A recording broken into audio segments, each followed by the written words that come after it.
Hello everyone, আসসালামু আলাইকুম রহমতুল্লাহ। আমরা আজকে বেরোলাম মাওয়ায় ইলিশ খাওয়ার জন্য। তো চলুন মাওয়ায় ইলিশ খাওয়ার ভিডিও আপনারা দেখতে থাকুন।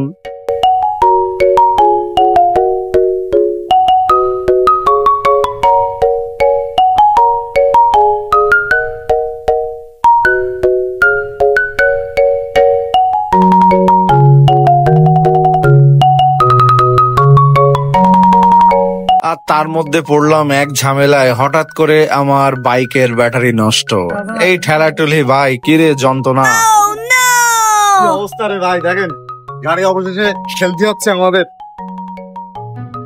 হ্যালো গাইস, অবশেষে বৃষ্টির মধ্যে আমরা এখন গরুর গোয়ালে। দেখেন কি অবস্থা।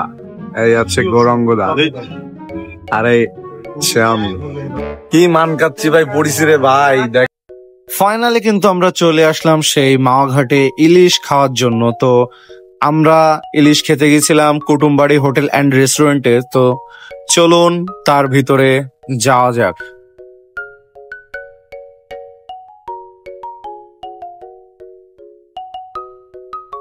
তো এখানের দায়িত্ব আছে এই মামা, তিনি সবকিছু রান্না বান্নার দায়িত্বে আছে এবং তার পিছনে আমাদের দাদা দাঁড়িয়ে আছে এবং আছে এর মধ্যে। এখন অপেক্ষা কখন রান্না হয়ে যাবে, তারপর করে এখানে সবাই ওয়েট করতেছে। টাইম আছে, টাইমের নাকি খুব খিদা লাগছে। টাইমের মুখটা একদম শুকাই গেছে, কখন ইলিশ খাবে সে। আর আবু তোর মধ্যে আছে, ঘোরাঘুরি করতেছে। তো আমাদের ফাইনালি ইলিশ কেনা হয়ে গেছে এবং সেটার রান্না বাড়াও চলছে। এই যে আমাদের ইলিশ চলছে, এখন রান্না চলছে। আর এই ফাঁকেই আমি 2-3টা ছবি উঠায় নিলাম, বেশ পোস্ট দিয়া। আর কি করুম, কাজ না থাকলে যা হয়। আর আমাদের এই মামা নাকি লেজ ভর্তা তৈরি করে, তার হাতে নাকি জাদু আছে। তো আমরাও আজকে দেখবো তার হাতে কেমন জাদু। তো ফাইনালি চলে আসলো আমাদের ইলিশ, আর খাওয়া দাওয়া করলাম খুব সুন্দরভাবে। ইলিশের মধ্যে সবচেয়ে মজা হচ্ছে লেজ ভর্তা, ঠিক আছে? আপনারা এসে বেশি বেশি লেজ ভর্তা খাবেন।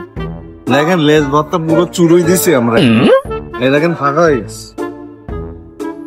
মাছ কিন্তু ঠিকই সেইভাবে আছে, কিন্তু লেজ ভর্তা নাই। এখানে বেস্ট হচ্ছে লেজ ভর্তা। এই জন্য আপনারা বেশি বেশি করে লেজ ভর্তা খাবেন, তাহলে আপনাদের পাওয়ারও বাড়বে।